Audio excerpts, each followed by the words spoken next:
Dari sini aja kita udah mesti tahu nih, mana penyakit yang lebih berbahaya, penyakit kanker atau penyakit sombong.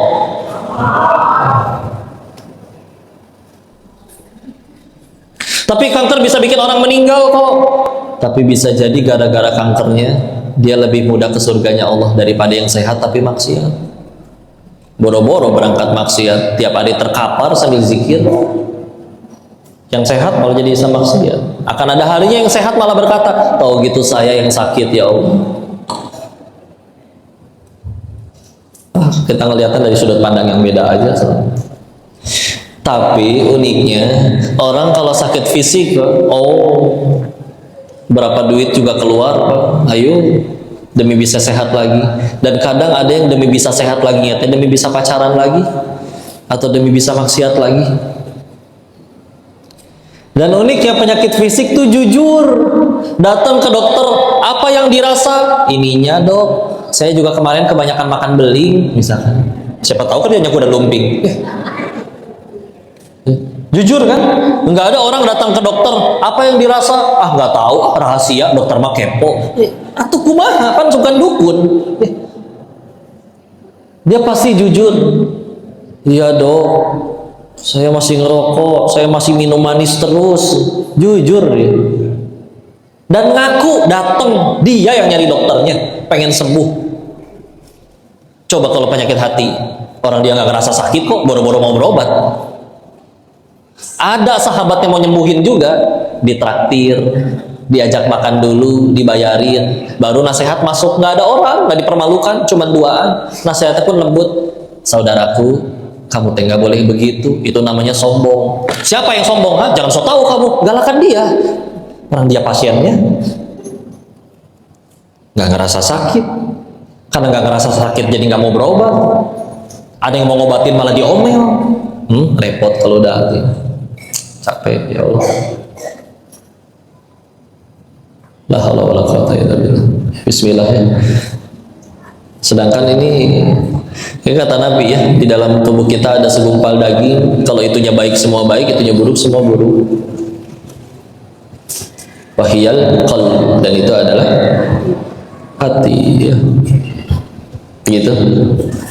Lanjutin lagi ke tadi ya, yuk tobat, tinggalkan maksiat, hidup hanya sesaat katanya ya. Jadi makin kesini teh memang makin, setiap kali kita ulang tahun teh iya sih nambah umurnya, tapi juga sekaligus makin dikit kuotanya ya. Kalau mau jujur, sebaik-baiknya aset kita untuk pulang ke hadapan Allah, dan pulang ke hadapan Allah kita perlu pahala, perlu amal soleh. Aset terbaiknya teh waktu. Dan makin kita tiap hari bertambah usia ulang tahun, ya aset waktu kita makin sedikit.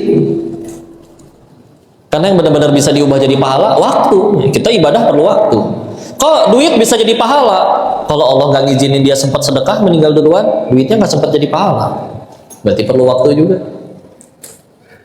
Kok ilmu bisa jadi pahala? Kalau Allah nggak ngizinin dia sempat ngajar juga perlu waktu. Berarti dia nggak sempat jadi pahala. Itu yang paling mahal ya itu waktu. Nah makin kesini teh kalau mau jujur makin kurang. Makanya perhatiin gerak ya. Kenapa yang makin sering ke masjid, yang insya Allah lebih bijak, udah malas marah-marah, punten, biasanya yang udah sepuh. Ya, kenapa? Udah mentok. Kecewa sama harta pernah, kecewa sama tabungan pernah, kecewa dengan jabatannya pernah. Sudah nyampe di titik, siapa lagi dong yang gak akan ngecewain saya? Oh, katanya ada tuh namanya Allah, gelarnya dia sebagai Tuhan semesta alam. Dia sujud, dia mendekat, tetap nyesel. Tapi nyeselnya, kenapa saya nggak taat dari dulu? Ya. Kalau masih muda kan ngerasa, oh masih panjang umur, belum pernah ngerasain dikecewain pasangan, belum pernah ngerasain dikecewain atasan, jabatan, dan lain-lain. Dan lagian makin kesini makin gede, serba terbatas. Duitnya ada, makannya nggak bisa. Boro-boro pengen gonta-ganti perempuan tiap hari, makan emping aja udah asam urat. Iya mentok, gimana mau ganti perempuan tiap hari? Nanti akan ada harinya perempuannya nggak mau sama kita, Pak, karena kitanya udah kisut. Kumaha ya. Iya, jangankan kan perlu effort, perlu tenaga buat tiap hari gonta-ganti perempuan tuh. Sedangkan nanti akan ada harinya kita makan rendang kolesterol. Ya. Pakai baju kebuka dikit angin, koin, kerok. Ya Allah. Dikerokin terus apa nggak tipis kulitnya ya? Nah, udah mentok nggak bisa. Mau sampai kapan? Ya. Kalau udah nyampe titik itu, ya udah pasti udah malas marah-marah, udah lebih mudah memaafkan. Ya kadang sederhana ya, pengen jadi baik itu guru kami pernah ngingetin kayak gini. Ini kita muhasabah dulu aja ya. Misalkan kita meninggal dan pasti meninggal. Qadarullah misalkan gagal ke surga apa? Nyampainya ke tempat satu lagi yang perih. Jahat nggak kok minum bentar bisa, tapi minuman yang disediakan cuma nanah yang mendidih. Betah nggak? Nggak. Misalkan pas lagi kayak gitu, pasti kita berharap, ya Allah pengen hidup lagi, ulangi. Misalkan namanya muhasabah ya, ngelamun ya. Misalkan bapak ibu dikasih 30 hari lagi hidup di dunia. Kira-kira itu 30 hari jadi hari-hari yang seperti apa? Mau gampang ngambek nggak? Mau gampang kesel nggak kalau ada yang julid? Mau kesel nggak pas tetangga ganti mobil baru? Mau kesel nggak ketika kita yang capek malah teman yang naik jabatan? Mau kesel nggak ketika teman-teman ibu bikin grup yang tidak ada ibunya?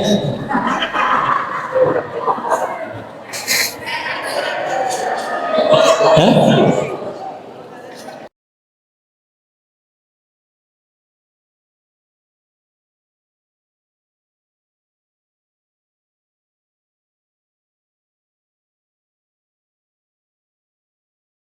Mending itu 30 hari. Bisa jadi nanti malam kita yakin nanti malam pada nyampe rumah.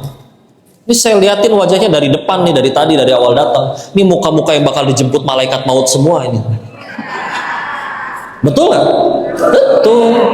Si Koko sama bisa jadi nanti malam. Nggak harus nunggu tua, nggak harus nunggu sakit. Kalian tahu ada riwayat menyebutkan malaikat maut itu sehari 70 kali ngunjungin kita. Berarti kurang dari setengah jam teh dilongok si Koko lagi ngaco ya. Aduh ya Allah. Ini pada bisa jadi orang baik. Kenapa nunggu mati dulu sekarang? Yang mumpung hidup. Dah. Kan rugi kok dijahatin. Atau dia yang rugi, pan dia yang jahat. Masa dia yang jahat kita yang dihukum? Nggak mungkin. Tapi kita udah nolong dia, dianya malah nggak balas budi. Ya kan baiknya bukan supaya dia suka, biar Allah suka weh. Enggak. Satu dunia cinta Allah benci juga kita yang repot. Maka tapi kelakuannya nyebelin, ya udah bismillah. Meninggal nggak ditanya kelakuan dia ini, ditanya kelakuan masing-masing, enggak weh. Ya. Tapi tetap aja kamu dikhianati. Saya emang bakal mati. Cita-cita pengen ke surga. Nabi Adam aja diusir dari surga, dosanya 1. Kita pengen ke surga, emang dosanya 1. Jadi aslinya yang paling ngalangin kita pulang ke surganya Allah teh kelakuan sorangan, dosa kita sendiri. Ibadah segitu-gitunya. Zuhur 2:30, asar 5:30 gara-gara nanggung 2 episode lagi ya kan.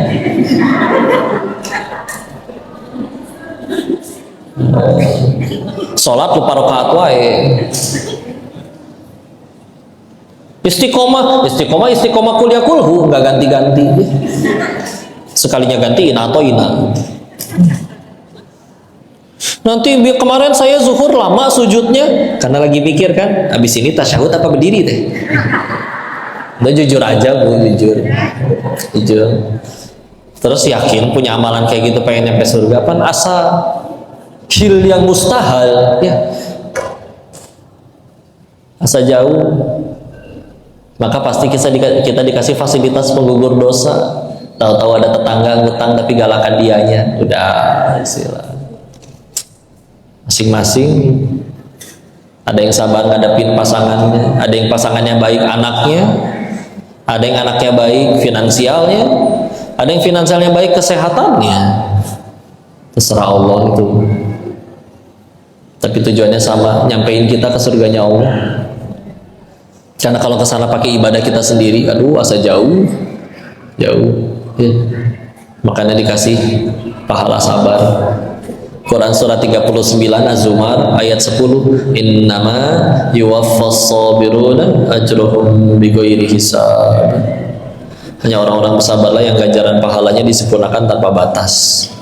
Iya, sholat pahalanya gede, sedekah pahalanya minimal dikali 700 kali lipat, Al-Baqarah 261. Tapi pahala sabar mah beda, bos. Ya. Jadi adalah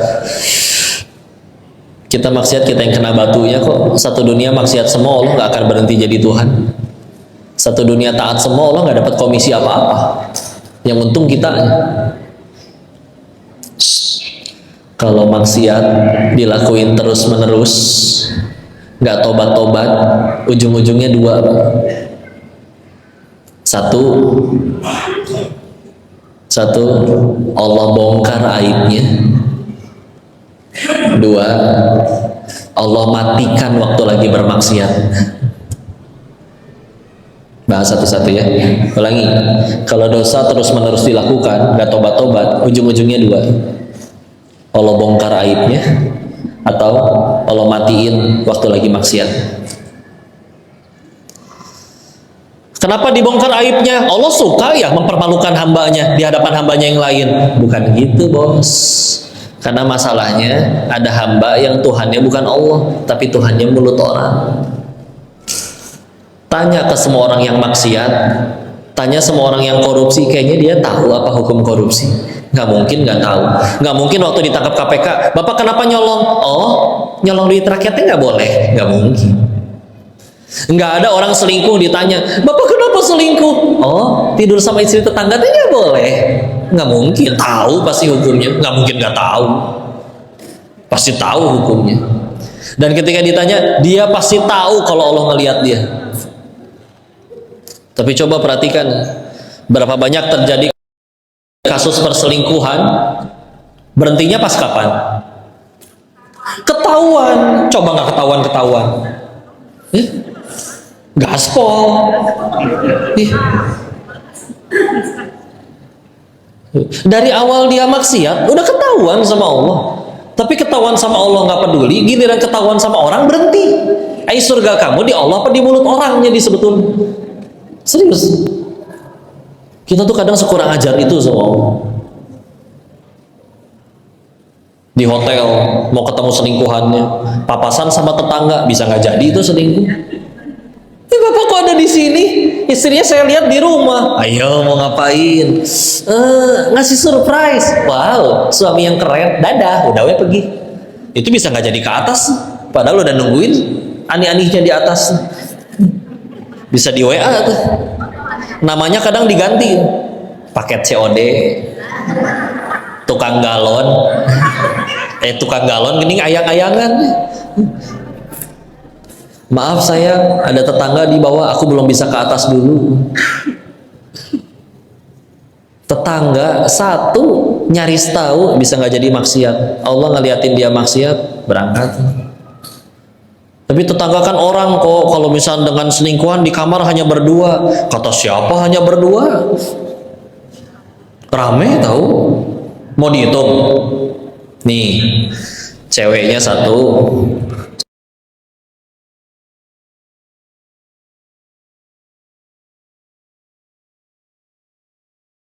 Cowoknya satu, udah dua tuh. Ini masih mending cewek cowok. Kadang ada naudzubillah cowok-cowok ya. Mungkin itu dia leluhurnya, mungkin dia kira Adam dan Asep kali ya, bukan Adam dan Hawa ya.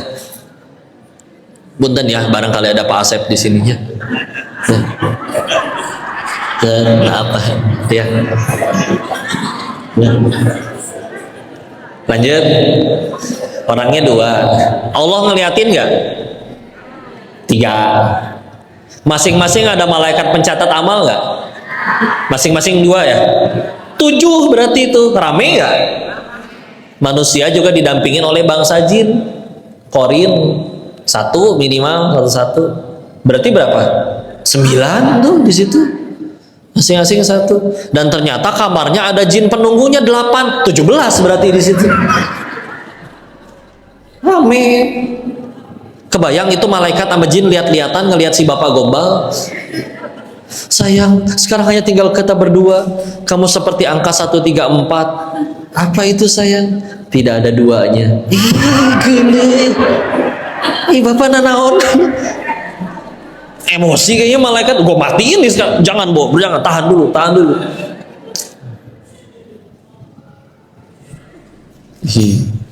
Kelakuannya ya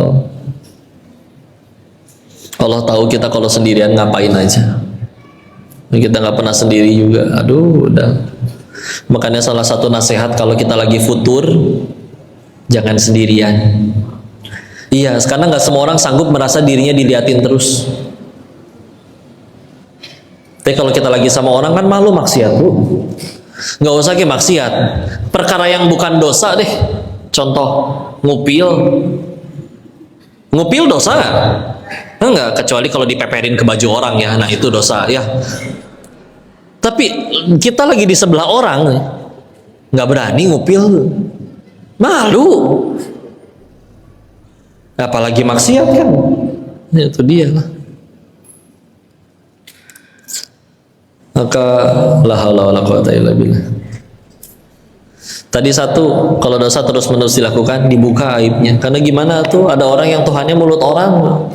Ketika dicaci sama, ya misalkan dia artis ya, penontonnya jadi nggak suka nonton dia lagi, endorse-nya berhenti, kontrak sinetronnya diputus, baru kapok, baru berhenti. Padahal harusnya yang dipikirin bukan sinetronnya. Harusnya yang dipikirin adalah gimana caranya gara-gara kejadian ini saya jadi diampuni Allah. Anggaplah dia berhasil sewa pengacara mahal, Pak. Namanya kembali bersih, sinetron kembali banyak, penonton kembali mengagumi. Tapi Allah belum ngampunin karena kita nggak tobat-tobat. Mau kabur kemana dari murkanya Allah? Atau dibalik, satu dunia benci, masih mencaci, masih menghina, tapi tadi malam dia udah tobatan nasuha, sujud sambil tahajud meneteskan air mata tobat, Allah ampuni. Siapa bisa nyalakain kalau Allah udah ampuni?